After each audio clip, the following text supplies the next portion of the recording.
Hi, Krista.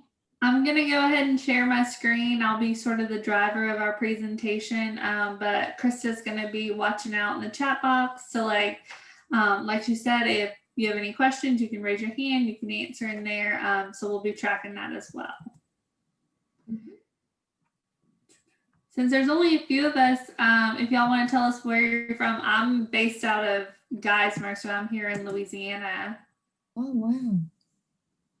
And I'm in Michigan, so we probably have the same weather as Louisiana right now. We're at like 80 degrees today in November, so kind of crazy for the Midwest. Us too in Jersey. It's like 75. Beautiful. It's perfect. I'm in Jersey also. Nice. I'm in Jersey also. I live very close to New York City. So it's like 70 something degrees today. It's beautiful. It is. Nice. With Well, no y'all don't have the humidity. humidity like we have down Right. here. Right. Yeah, zero humidity. All right, well, we'll just go ahead and get started. So so today we're talking to y'all about how to prepare and ace your virtual interviews. I can tell you just myself, since we, enacted our COVID protocol, I've probably done 50 plus, probably actually more than that. We're probably upwards of the 70 virtual interviews now. So it's something that's more and more common. And especially as more positions become available for remote work. So being able to work for companies, maybe even outside of where you're living now, they're definitely going to become more predominant. So just sort of an overview, Krista and I sort of just briefly introduced ourselves already. We're going to talk to you a little bit about BASF and then the different types of interviewing, two-way, one-way, and then leave y'all with some best practices for y'all to go into after this, and especially for when you're practicing some of your role plays.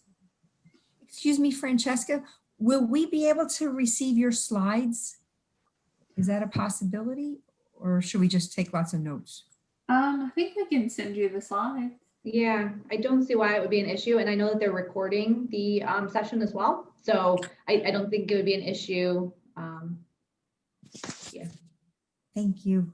We'll get your emails and we'll figure out how to get those over to you. Yeah, if anything, you can just I'll email you. Yep.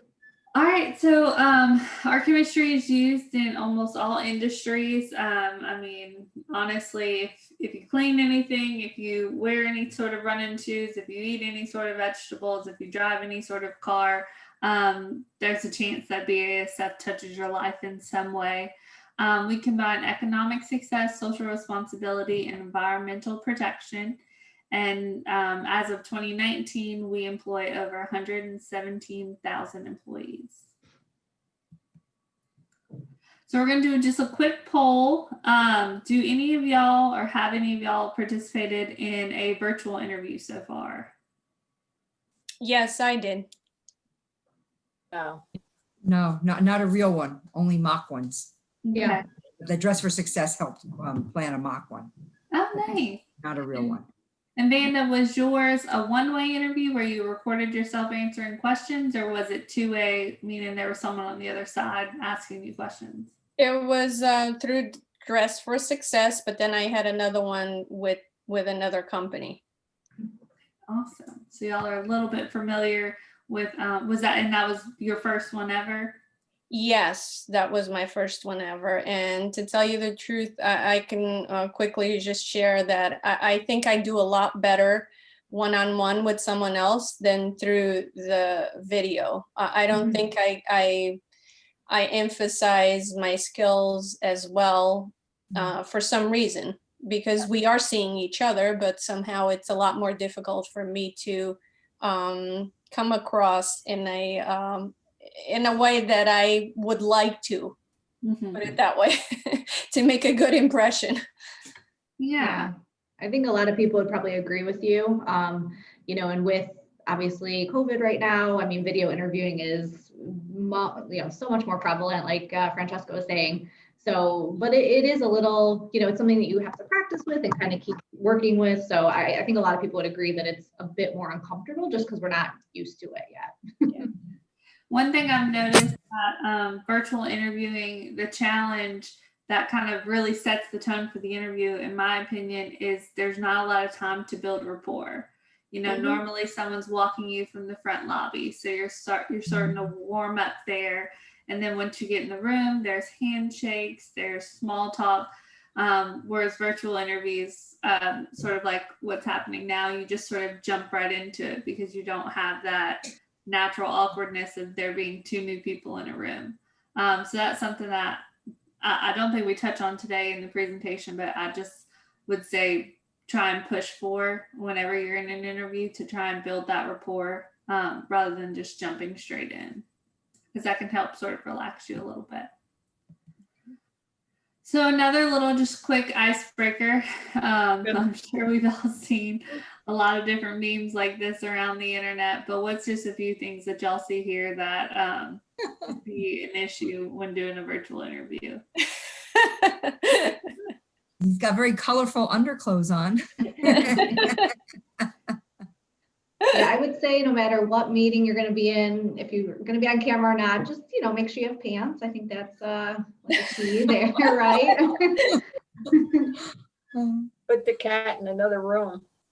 Yes, I have. That's something that has genuinely happened to me. And it was the hiring manager and not the applicant that was, his wife sequestered him into the cat room as his office, and then just decided not to take the cats out of the room. So they were like, and he had one of those, what do you call it, cat towers. And the whole time I'm like, what are you doing? These poor people. But so I eventually texted him, like, get the cat out. Get the cat out. So it's pretty funny. So it's not just the interviewee that has to worry about distractions. It's also, we need to make sure that our hiring managers take the environment that they're in just as seriously. I also see that person there with a glass of water and a plate and you know, utensils. I'm expecting that they're not eating during the interview.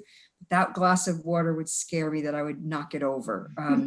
I know it's probably, you know, helpful to have water in case you might feel like you need to refresh yourself a little bit because you might be talking. But I would be afraid to have that near my computer. I just, Yeah. Murphy's Law in my mind. Something's gonna go wrong there. Yeah, and I would say you probably don't want to like have utensils and a plate and everything, you know, in the interview. Maybe they can't see it, maybe they can. I would say water if you feel uncomfortable with it. Certainly, if it's going to stress you out more, don't even worry about it. Like I have a very dry palate, so if I'm talking a lot, I've got some tea in here. I just have to kind of, you know, keep myself hydrated. So if that's the case, don't feel bad about. You can certainly drink water, coffee, tea. Don't feel like you have to, you know. You would do that in a face-to-face interview, right? Like they often offer you coffee or water or tea. So that's totally fine. But, you know, you don't want to be like eating pizza or something while, you know, doing your interview. Yeah, the combination of the cat and the water, I think is.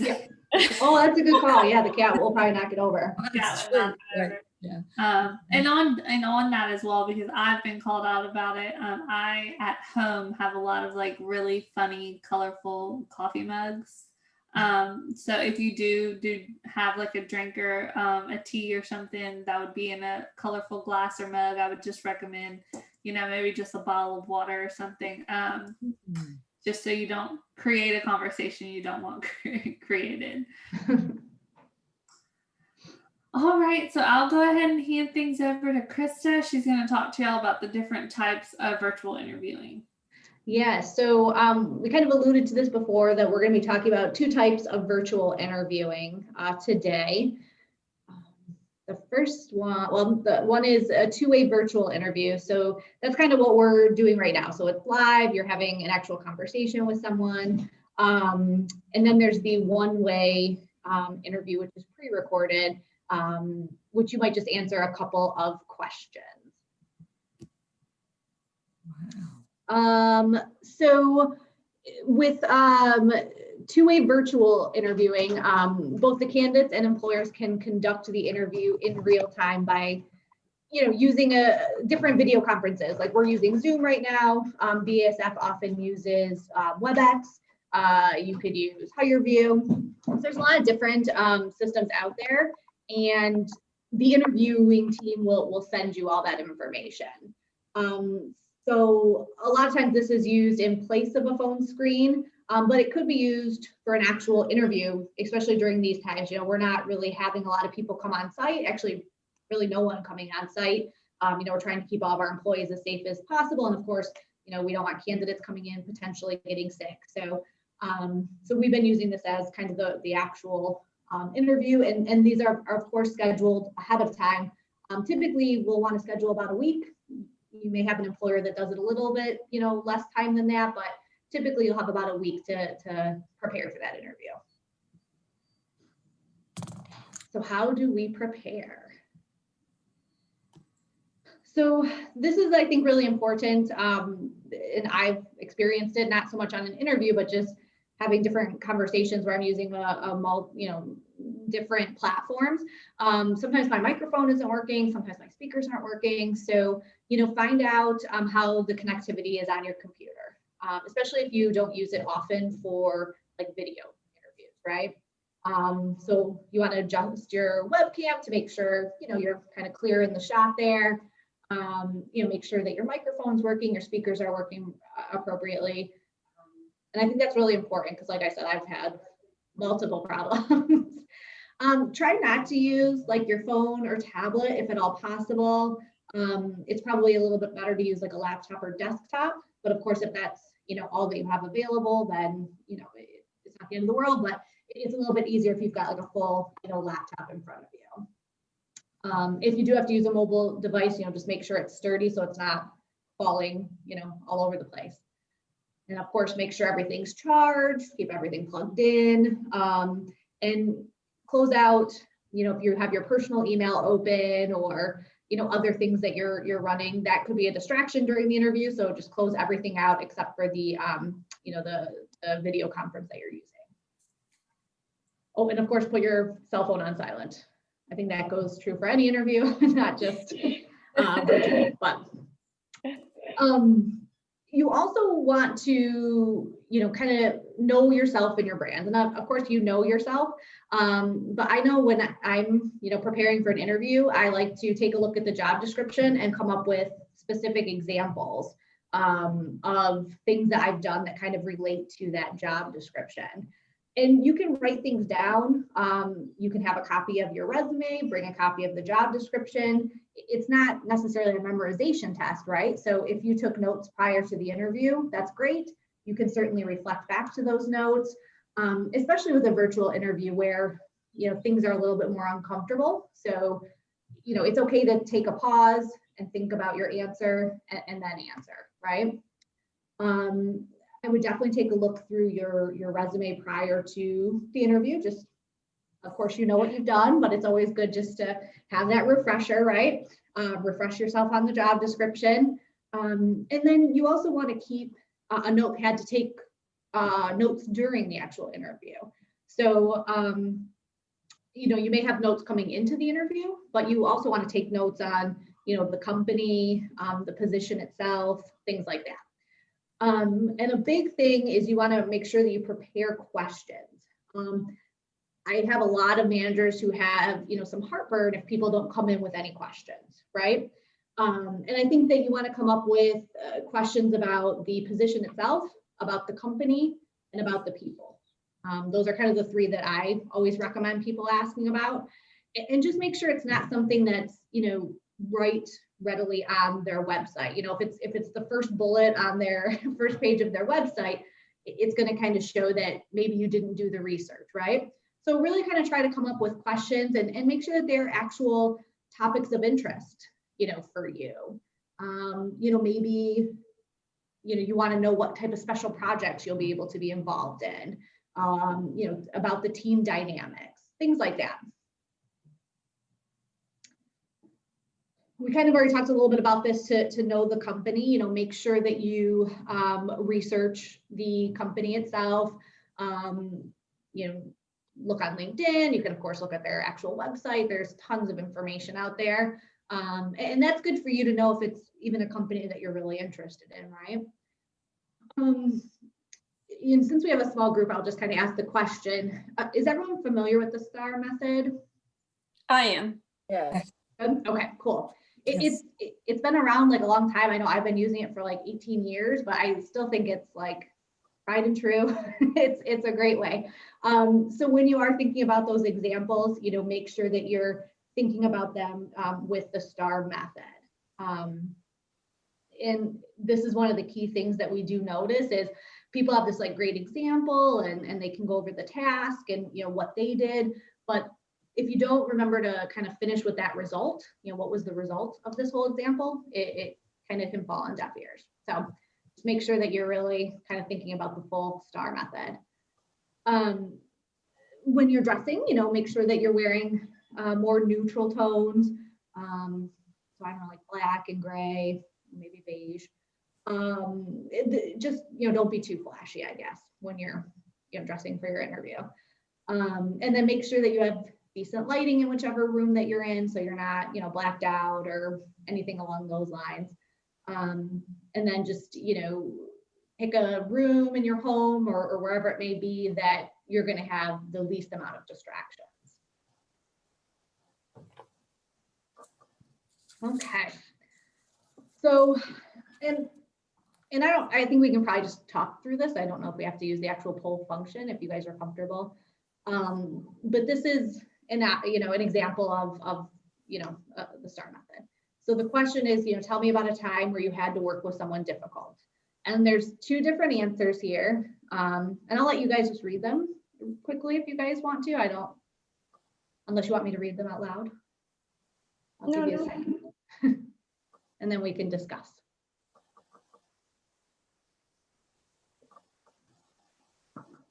Oh my God. This just keeps getting worse. Question answer one.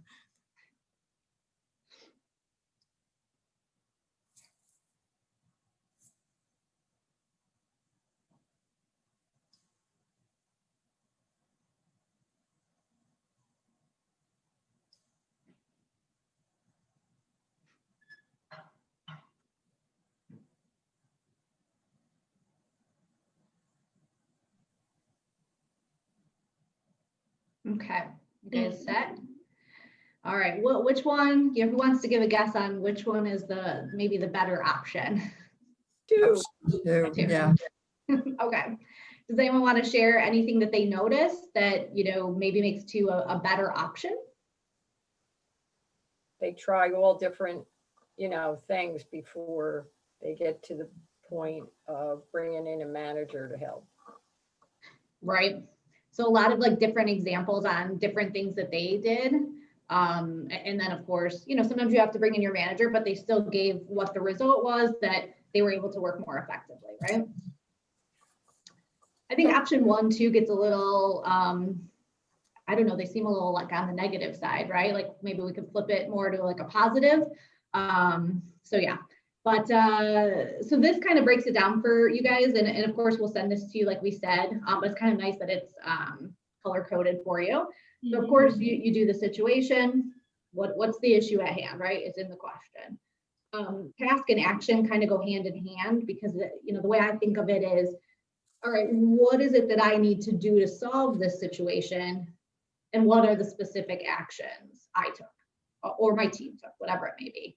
And then of course the result is, what happened? How did everything get resolved? Or was it resolved? Maybe the answer is, or the result was, things were worse, but that might not be the best example.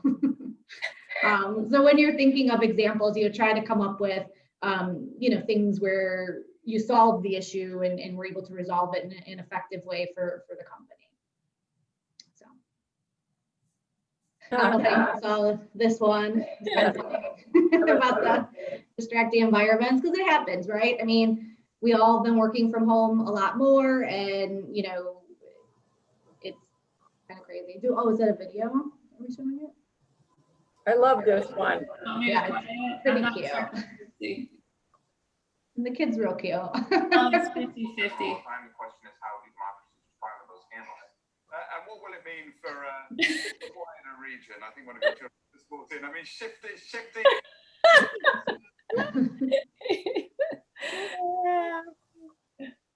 Oh, here comes the other one.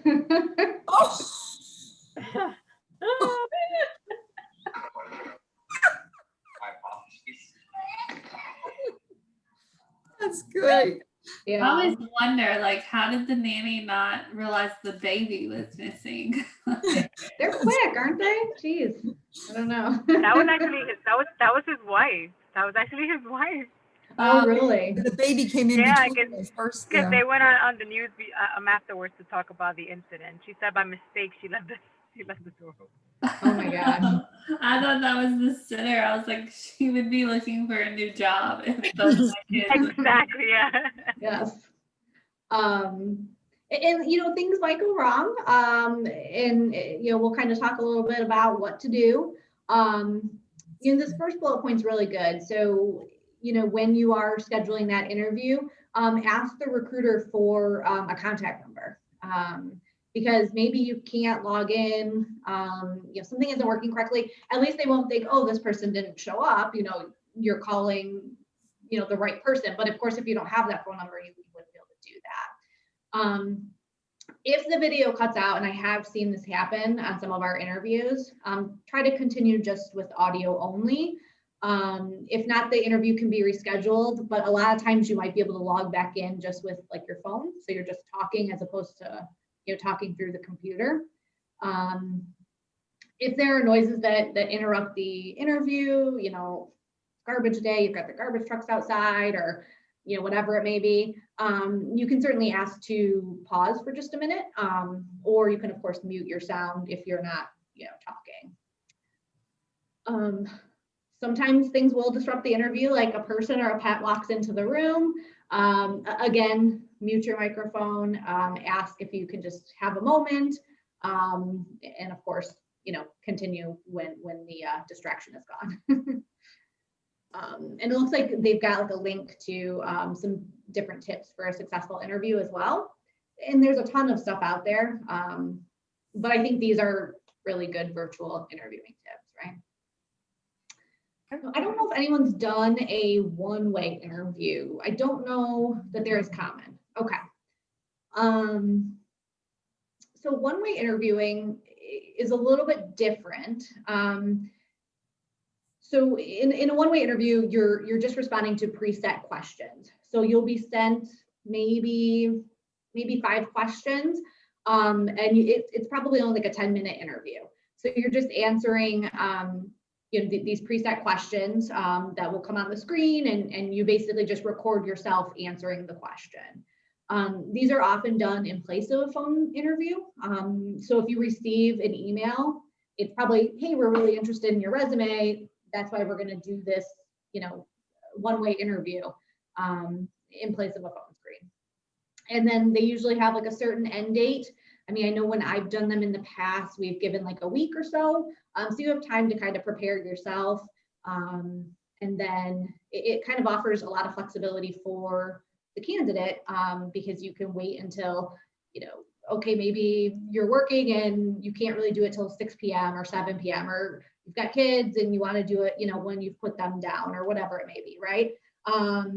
You have the flexibility to do the interview whenever you want to, and you just record it. So you want to prepare just like you would for any other interview. Of course, research the process. A lot of times they'll provide the questions for you ahead of time. If they will, you know, read those over. A lot of times these systems will let you re-record your answer. So maybe you tripped up on something, or, you know, you didn't like your answer, then you can kind of re-record it. And a lot of times you can review your video before actually submitting it. So make sure you just read all the instructions carefully, because it is kind of a different type of interview. And a lot of times they'll let you do practice. So maybe you just want to make sure that the lighting's okay, or you know, that you're holding your phone or camera in the right place. So definitely take advantage of practicing. And then you would have prep time before and after each question to prepare yourself for the next question. So, you know, just use that time and make sure you're thinking about the question that was asked. So they might ask a question and then you have maybe 45 seconds or 60 seconds to think about it, and then you would record your answer. So you often have time to think about the question.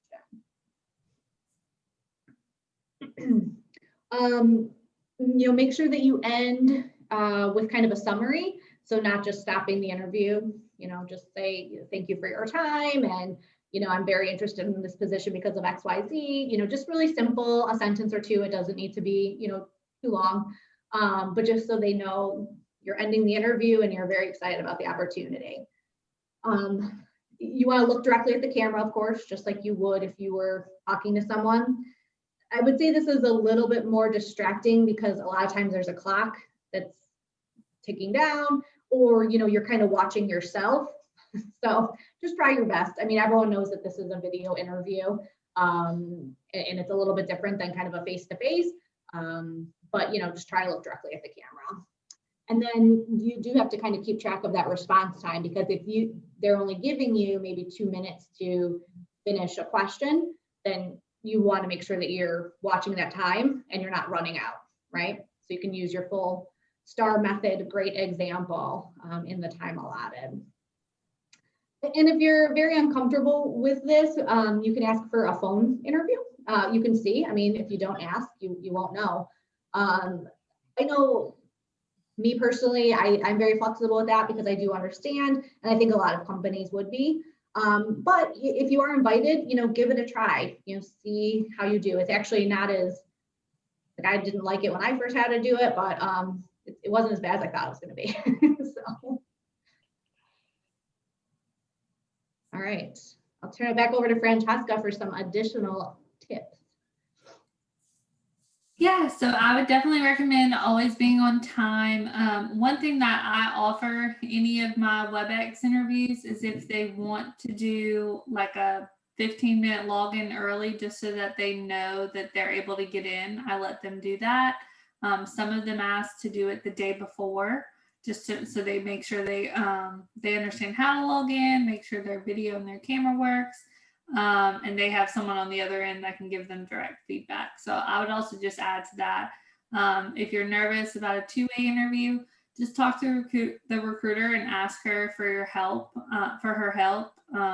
because it's our job to find, qualified candidates, and we want to set y'all up to have the best interview possible, because it reflects on us as well. So don't be afraid to ask for a trial just between you and the recruiter before the actual interview. Update your resume with the most recent experience first. I know this seems like it might be common sense, but I see it a lot more often than you would think, that people put their first job first and then work timeline wise, but you want to put your most recent position first and then work your way backwards. Review your online presence. It's very difficult to find me on certain platforms, just because I know what it's like to be a recruiter and to be able to find anything and everything that someone's ever posted. So just be aware of that people will be Googling you. They will be looking at some of your posts, your pictures. Perception really matters, especially in today's age. So you want to make sure that you're putting your best foot forward wherever your name is linked to. And then anticipate the interview's hesitation in advance and have a response. Know where you may have some experience gaps. So say you worked at a job for say 5 or 6 years, and then maybe you had family issues, maybe you took time off to go to school, maybe you had a baby and just weren't ready to come back at that point. Whatever your reason for having any sort of employment gaps, especially now with COVID, maybe you were laid off, maybe work slowed. As long as you're ready with that answer to go, it shows that you're honest with your background, you are very giving of all that information, and you're willing to share whatever your experience may be. And then I am a big proponent of this, sending the thank you notes after the fact. In today's world, a lot of people aren't in their offices anymore, so I wouldn't necessarily mail one. I would definitely do an email one. You can ask someone to connect on LinkedIn after your interview. Let them know, hey, I really appreciated your time. Whatever way you feel most comfortable connecting, I would definitely recommend doing that.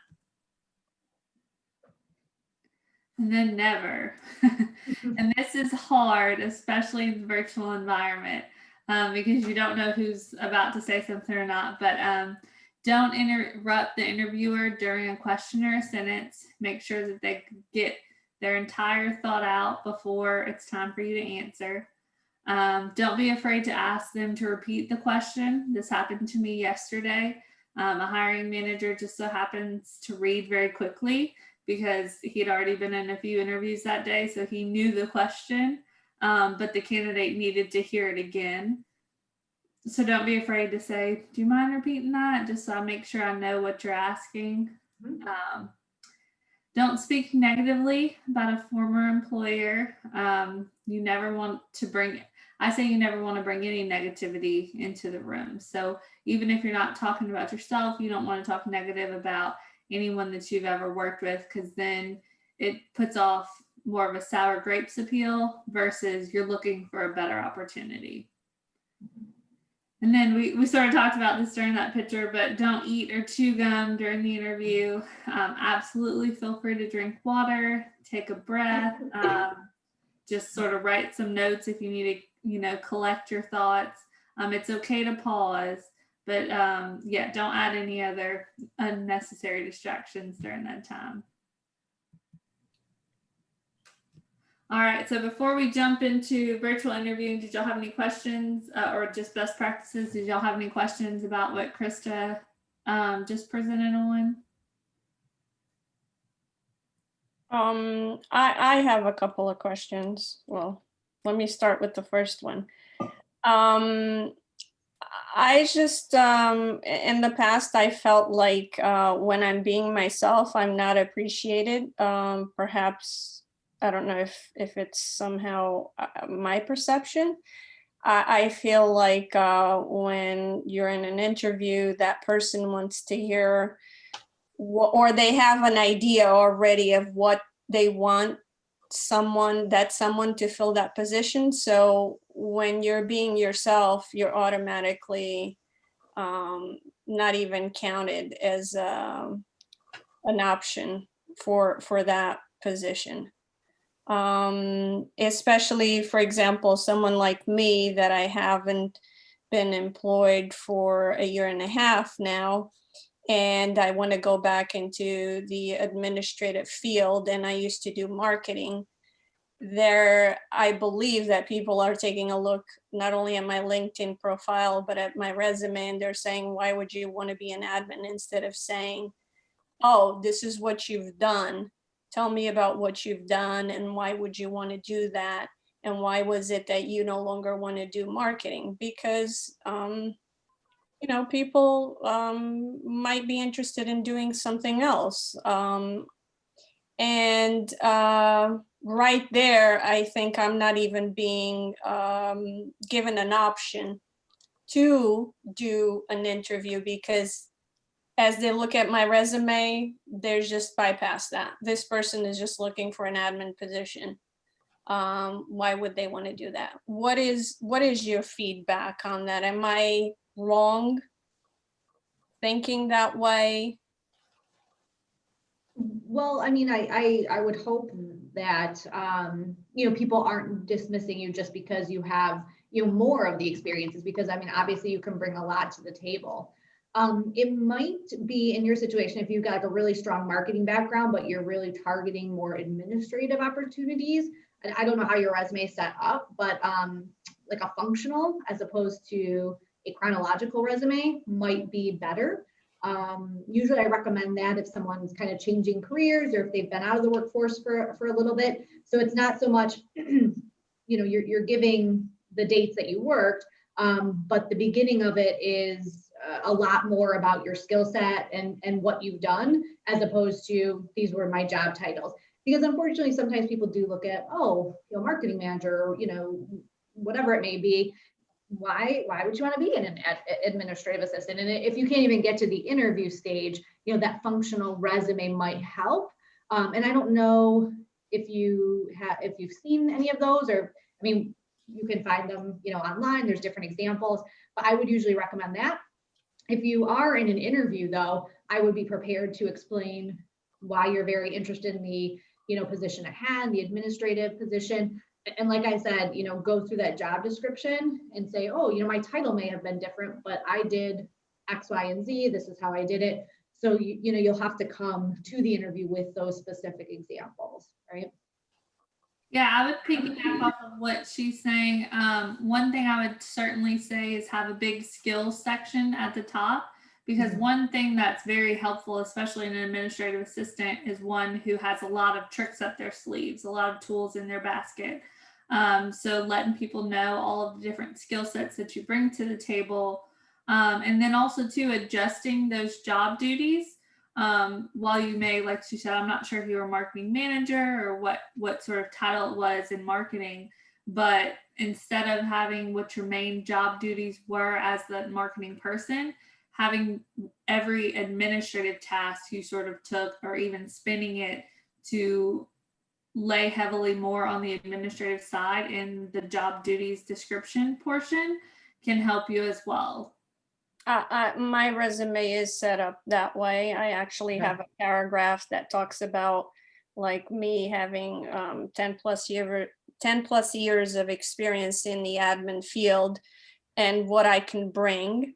And then I also have bullet points with certain things underneath it. But the other thing I've done is I diminished a lot more the bullet points under my marketing position, because I want to bring a lot more attention to the executive assistant position. But again, I've done that 10 years ago. So when they look at it, I think here, this is what I'm thinking. They're thinking, why would you want to do that? And you've done that 10 years ago. How can you possibly do this again? I'm not even given a chance. The other thing that is not on my side is not being out of work for 1.5 years. So those two combined, it's been extremely difficult for me to go forward during this time, I think also, time of COVID.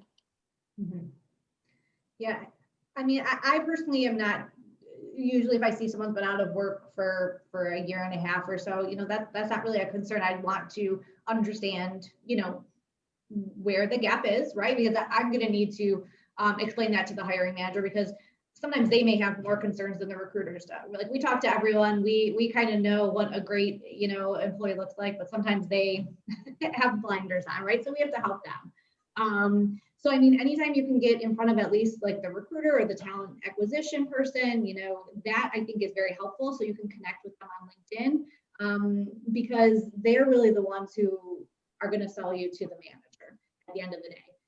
So I think networking could really be helpful in that scenario.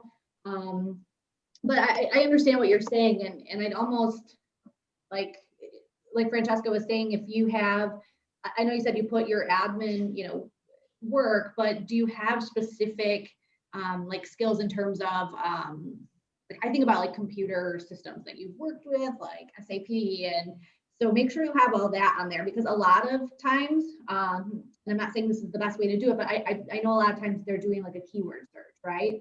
And so if something's in the job description, make sure, don't lie about it, but if you've done it, make sure it's in your resume as well, because a lot of times they will kind of just do a quick keyword search. Yeah, in your resume and at the top, because that's the first thing they're gonna look for. And as far as sort of explaining your situation, I'm a big proponent of the cover letter, especially if you do have a gap in employment, because me as the recruiter, if I say, oh, well, she hasn't been working since 2019, and I see you have a cover letter, well, that's where I'm gonna go to look to get that explanation. So that could be another option as well. Just come up with a small cover letter, just explaining where you're at now, where you want your career to go, and how you got to the point where you've been unemployed for 1.5 years, and just giving that little brief explanation before you get, like you say, you feel like you're sort of written off. This is another chance for you to say, hey, this is why I applied for this role, and sort of tailor it to the company and the position. Okay, thank you. Yeah. Do we have time for me to ask a question about my circumstance? Yeah, go ahead. Thanks. Okay. I've been working since I was 14 years old, actually 13. The first year I was cleaning kennels under the table before I was legal to work. So I have a long career, consistent job history until after working with HP Hewlett Packard for almost 25 years, I volunteered for a workforce reduction package because I wanted to move into nonprofit. So I had everything planned out. I took many classes at the local university and the local community college. I consciously changed my role in my volunteer capacity so I would learn more about nonprofit operations, fundraising, and then the 2007, I think they call it the Great Recession happened. So that wasn't part of my plan. And so nonprofits were struggling for funding because so many other people, their funding sources had dried up. In the end, I said, I just can't get a job back in nonprofit after a period of time. It was a little bit over 2 years. So I said, well, I always liked engineering. So I went back to engineering, and that's where I've worked now since 2010. And then a couple years ago, my parents are elderly, they're in the early 90s, and they had health problems. So I left my job at GE Healthcare and I moved back to New Jersey, and I cared for them for 2 years. And then I went back to work, and I've been there now for just about 5 years. So I have 2 employment gaps, which, might make people concerned. And so I kind of balance, people say, well, don't go back more than 10 to 15 years. It's like, don't talk that you've been working since the late 80s, because that may make you look really old. But yet if I only look at like 10 or 12 years, I've got 2 gaps during that time. So what I've done is I've actually put a little section, just a statement in my resume that says, temporarily out of workforce for elder care. And I just have the dates. And during that time, I took 8 classes at the local community college, and I got certified in 8 supply chain management disciplines. So I keep moving like that information from the professional development section in the second page to the first section, employment, so that people understand what I did during that time. Because I think if I keep them separated, they're not going to relate, they're not going to recognize it. During that time while I was taking care of my parents, I took those classes. And then for the nonprofit career pursuit, I had just a statement that said pursued career in nonprofit sector. And then I had the classes I took at Seton Hall University and Morris County College, and the certifications that I earned in grant writing and stuff like that. But then that doesn't have anything to do with, the engineering and project management jobs that I'm trying to pursue. So I feel like I'm schizophrenic, and I keep moving around the same information over and over in the same resume, and the different versions of the same, different versions of the resume. And I don't know where to put it. Can you help? Yeah, so I would say definitely keep the timeline intact. So wherever you had the gap, definitely keep that there. But as far as your professional development, the classes you took and things like that, I'd keep that under skills education. You can certainly put it there and put the dates of when you took those classes. And you can still put like under where you have your parents' elderly care, right there, you can put a little asterisk, pursued XYZ certifications during this time, C skills, and you can direct them in your resume of where to look to see what classes you took during that time. But I wouldn't, let me put it this way. If it's not relatable to the position you're going for, like you were talking about, you took some classes for grant writing and things like that. If you don't see that in the job description, it'd probably be best just to leave it out, because you also don't want to throw so much information at the recruiter to where like Krista said, the hiring manager is going to be like, well, what was she doing here? Why was she getting grant writing? For those gap times, maybe less is more if it's not related to the role you're applying for. Does that make sense? Yes. So I'm thinking then just one statement that says pursued career in nonprofit sector. And if they want to know more, then they'll ask. Yeah. Yeah. And that could go in your cover letter too, like Francesca said.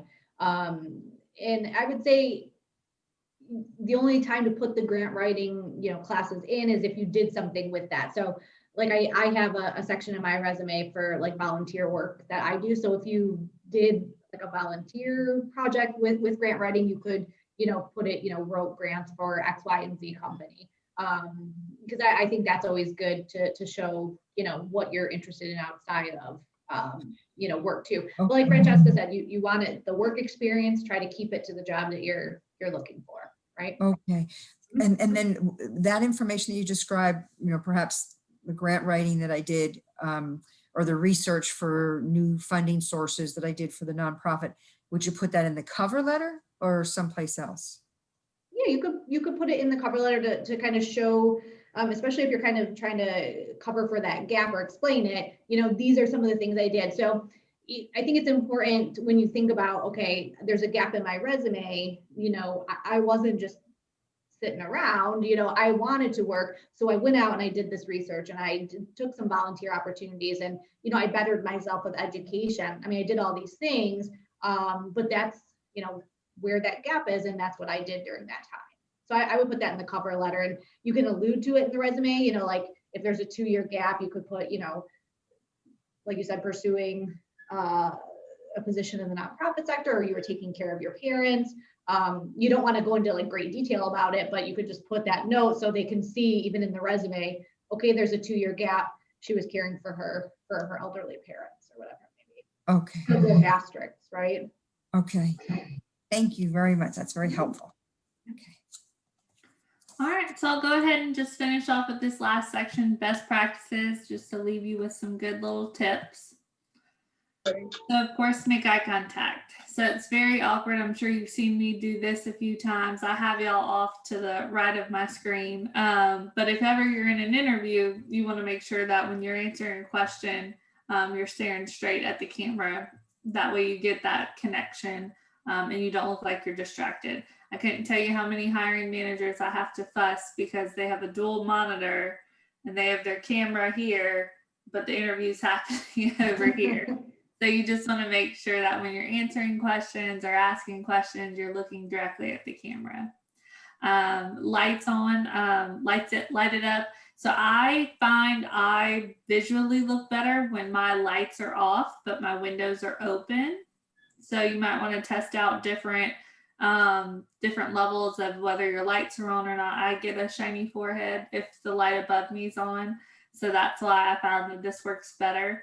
So that's something to think about. Also, I don't think we have it on here, but if you were to come into my office, you would see I have a couple of textbooks that my computer is sitting on.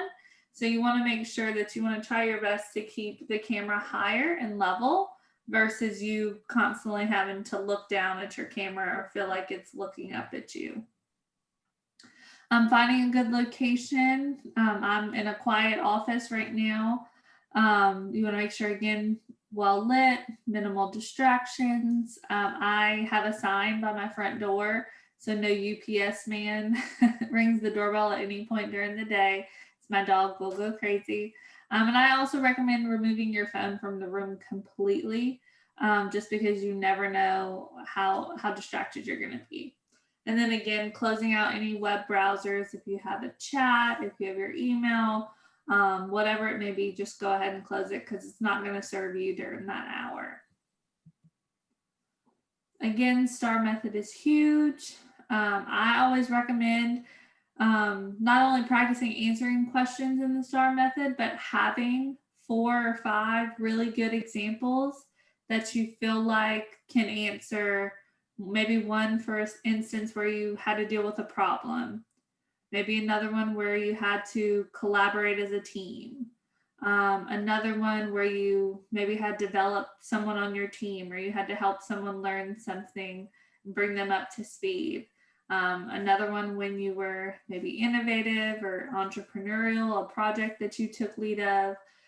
Having those examples ready to go in conjunction with a STAR method answering, nothing's going to be able to shake you in that interview because you've already have some good things set up to talk about. I think that's the hardest thing. If you don't prepare ahead of time and they ask you a question that throws you off, maybe we've all had this instance where you walk out the room and you're like, I should have talked about this. Mm-hmm. You want to think about that beforehand. That way you have your best examples. And that's when I know Chris had mentioned this, when you're reviewing your resume beforehand, that's a great time to say, okay, when I was at job number 1, what's something that people always came to me for? Or what's a project I was really good at? Write that down. Job number 2, and just go by each one and think about what was I great at in that job? What were projects I worked on in that job? What were some challenges I faced? So that kind of leads into the practice. And then be careful of your attention. We sort of talked about this. You want to stay engaged, minimal distractions, body language. I have an issue with swivel chairs. That's why I always try and sit up. That's a big thing. Clicky pens, I don't recommend clicky pens at all, but that's something. Tapping your pen it's crazy how much these little microphones pick up. So you want to make sure, again, you don't have anything that's going to make noise, shuffling your papers, anything like that. And then of course, be professional. Like Krista said, dress from head to toe, even if they only see shoulders up. You want to just make sure, because if you feel like you look good and you feel like you're impressing yourself, then you're impressing others. Mm-hmm. Then of course, my laptop is notorious for this. I know I'm not the only one at BASF that has this issue, but my computer has to be plugged in at all times or else it dies. So just make sure that if you have a power source available, that you keep it plugged in. 1 hour is not going to hurt it at all. As I mentioned before, do a test run. Your recruiter it has just as much stake in the game as you do with this interview, because they have to fill the role. So ask for their help, ask for a test run, and ask for their feedback during that test run. Hey, how did I look? How did I sound? What do you think of my environment? And they'll give you feedback on that. And then again, use your laptop or desktop. If you have to use a cell phone, sort of cage it in on a bookshelf somewhere and just don't touch it.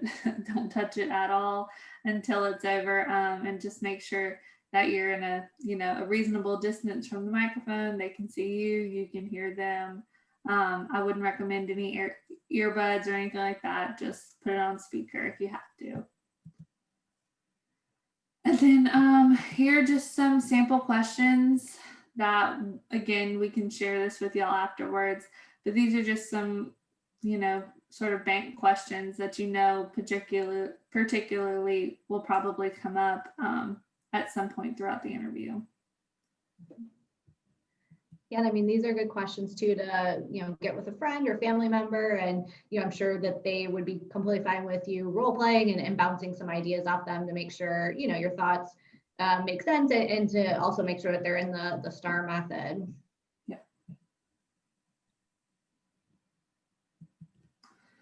And then just lastly, remember that an interview is not only a chance for the company to interview you, but for you to interview the company. You want to make sure that you're getting all of the questions that you have about this role answered when you're in the room with the people who have the answers. Us as recruiters, we know generally about the position and the unit, but that hiring manager is going to be able to tell you about the challenges day to day, the environment of the team, the makeup of how your role fits in with everyone else's. So make sure that when you have them in front of you, you get all of your questions answered. And also too, it gives you the chance for when they're telling you about the job to say, okay, well, that sounds very similar to what I was doing in XYZ role. I've already done that, so I think this would be great for me. And being able to sort of spin it back on you and your experience and saying why you'd be the best fit for the role. And then there's no wrong answers. You're talking about yourself. So just make sure that you refresh yourself on your resume and your background. And this is your opportunity to sell yourself. So I know a lot of people, especially when they're talking about like group projects or something that they worked on as a team, they're afraid to speak up about their role in particular because they don't want it to come off as if I'm the only one who did it. No one helped me. The best way to frame that is to say, as a team, we had this goal in mind. What my duties were X, Y, and Z. Because I did that, the team was able to, and then you go into the result. So you're still talking about the team's effort, but you're bringing out specifically what you did and bragging about your skill set and how your skills helped bring about that result. Yeah, and just speaking of that too, sorry to jump in, but I really do, if you feel like you need a minute to think about the question, I know that silence is like terrible. Like you feel like it's, you know, an hour long, it's, you know, 20 seconds, but definitely just say, you know, I actually need to think on this for a moment and, you know, think about it. It's better than rambling or, you know, not being completely coherent. So I know the silence feels like terrible, but if you need to think about it, just take a moment. That's totally fine. Yeah, and that moment that you take is a great time to look down at your examples that you had prepared ahead of time and say, okay, which one of these best showcases problem solving? Mhm. Which one of these best showcases innovation or creativity? And taking a moment to look and see and know, okay, that's the one I want to talk about here. Mhm. All right. I know we did questions midpoint, but do y'all have any questions about what we just shared?